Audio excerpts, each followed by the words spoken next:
Hi, this is Brian. Welcome back to Philosopher's Notes TV. Today we've got another great book, Willpower, by Roy Baumeister and John Tierney. I do not have the book because I read it on Kindle, but I do have a Philosopher's Note here. And this is one of my favorite books, one of my favorite subjects. Roy Baumeister is one of the world's leading social psychologists, one of the most cited research scientists on the planet. And this is literally the Bible on willpower. We also have, and we featured recently, The Willpower Instinct by Kelly McGonigal, The Power of Habit by Charles Duhigg. We'll have a video coming up on that soon. But here's what Roy and John Tierney tell us. They say, improving willpower is the surest way to a better life. Improving willpower is the surest way to a better life. Conservative research scientists who say things like that inspire me and they make me pay attention. So let's look at my favorite 5 big ideas from this great book, which is packed with great ideas. Number 1 way to boost willpower, I'm going to focus on the practical here. The number 1 way to boost willpower is to eat. Glucose depletion is one of the best ways to annihilate your willpower. If you haven't eaten well, whether it's in the morning or in the evening, you're going to be a different human being than when you're well-fed. You might have noticed that. Well-fed, well-rested equals different version of you than end of the day, getting hungry. Your willpower collapses. It's amazing, but one of the best ways to boost your willpower is to eat. Notice when you start doing things you aren't particularly proud of, willpower breakdowns, and see if it comes right around the time when your glucose is dropping. Boost it. I have the plus and the ... here to represent 2 other things that are big that we talk about in other places. So we're not going to go into a ton of detail now. But 2 other huge ways to boost your willpower. Use your willpower wisely to create a good night of sleep. I'm sure you've noticed when you're more rested, you have more willpower. Rest is big. Meditation, they talk about it. Everybody talks about it. It's like anaerobic conditioning for your brain, right? You're just sitting there, strength workout, getting your brain strong, literally rewiring your brain and your ability to step in between stimulus and response, control your impulses, focus your attention, all the things we want to do. First big idea. Second big idea, pre-commit. So one of the focuses that we're going to get to in the end here, I'll just skip there a little bit right now. We want to make this all a game. And we want to play on offense, not defense. So our willpower is finite. We talked about this in The One Thing. Gary Keller had a great metaphor. He basically said our willpower is like our cell phone. You start with a full charge in the morning and then it goes down. Your willpower is finite. You only have so much of it. So you need to use it wisely. And you don't want to constantly be using it to put out fires and to deal with crises. What these guys, Roy and John Tierney tell us, Roy Baumeister and John Tierney tell us is use your willpower offensively and wisely such that you're creating a life where you don't have fires, right? And one of the ways to do that is to pre-commit. So the best way to describe pre-commitment is to think of the Odyssey. You have Odysseus on his ship sailing past the sirens. Now, he knows it's going to be unbelievably tempting, so what does he do? He has his men tie him to the mast so he can't respond to their temptations. What do the men do? That's pre-commitment. What do his men do? They plug their ears.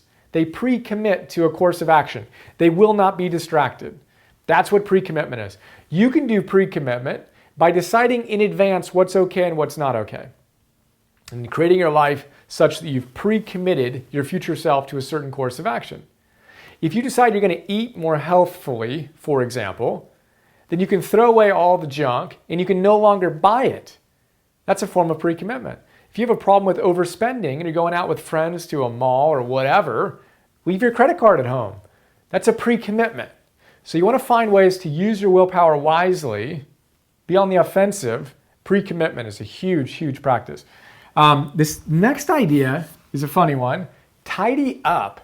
So get this. They've done experiments where they bring people in and they show them a messy desk or even a messy website versus a clean desk and website.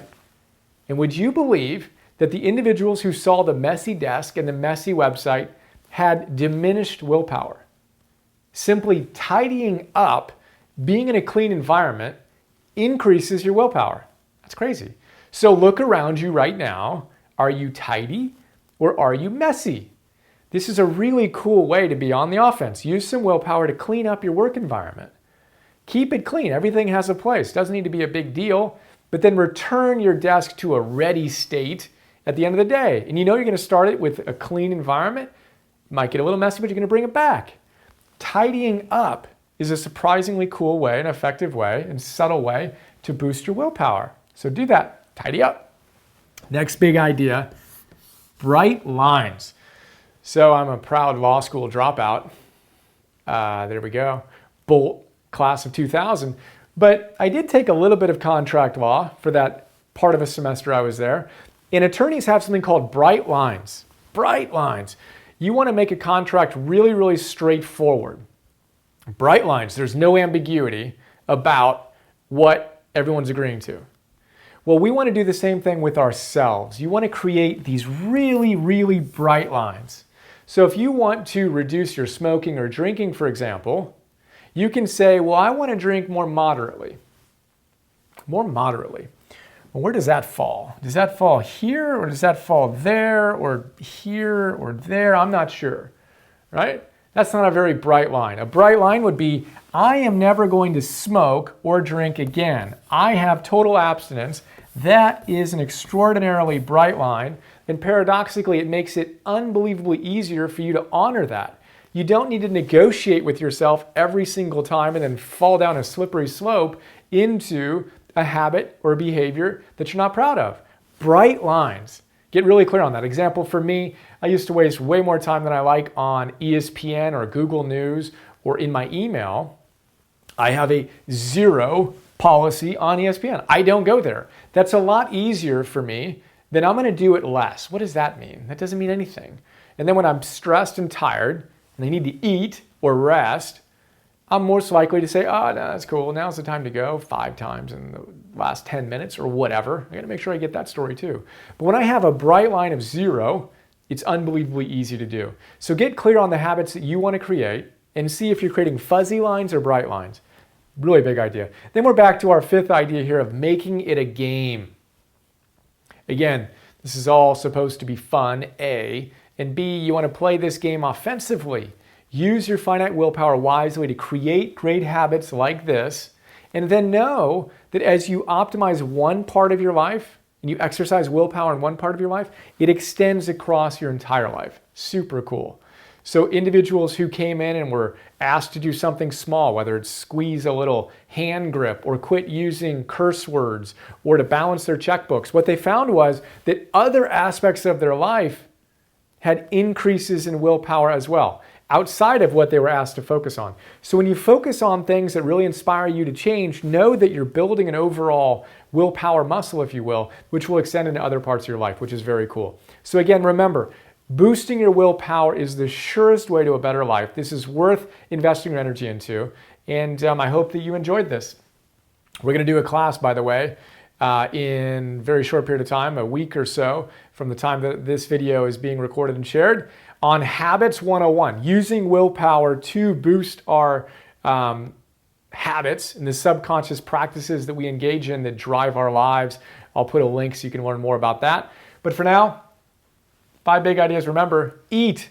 Depleted glucose is the best way to deplete your willpower, and rest and meditate. These are good things for willpower. Pre-commit, like Odysseus, tied to the mast, or his friends, his sailors with their ears plugged to avoid the sirens. How can you pre-commit in your life? Throw away the junk. Don't bring your credit card out. Whatever. Tidy up. Messy websites, messy desks equals decreased willpower. Not good. We want to boost it, so tidy up. Bright lines. Be clear. Moderate isn't bright. That's fuzzy. Abstinence 0 is very, very bright. And there we go. It's all a game. Hope you enjoyed. What was the big idea that landed the most for you, that resonated, that reminded you of something you already knew, an aha perhaps? How can you integrate that into your life more starting today? Get on that. Have fun. And I look forward to sharing more with you soon. Have another great day. See you.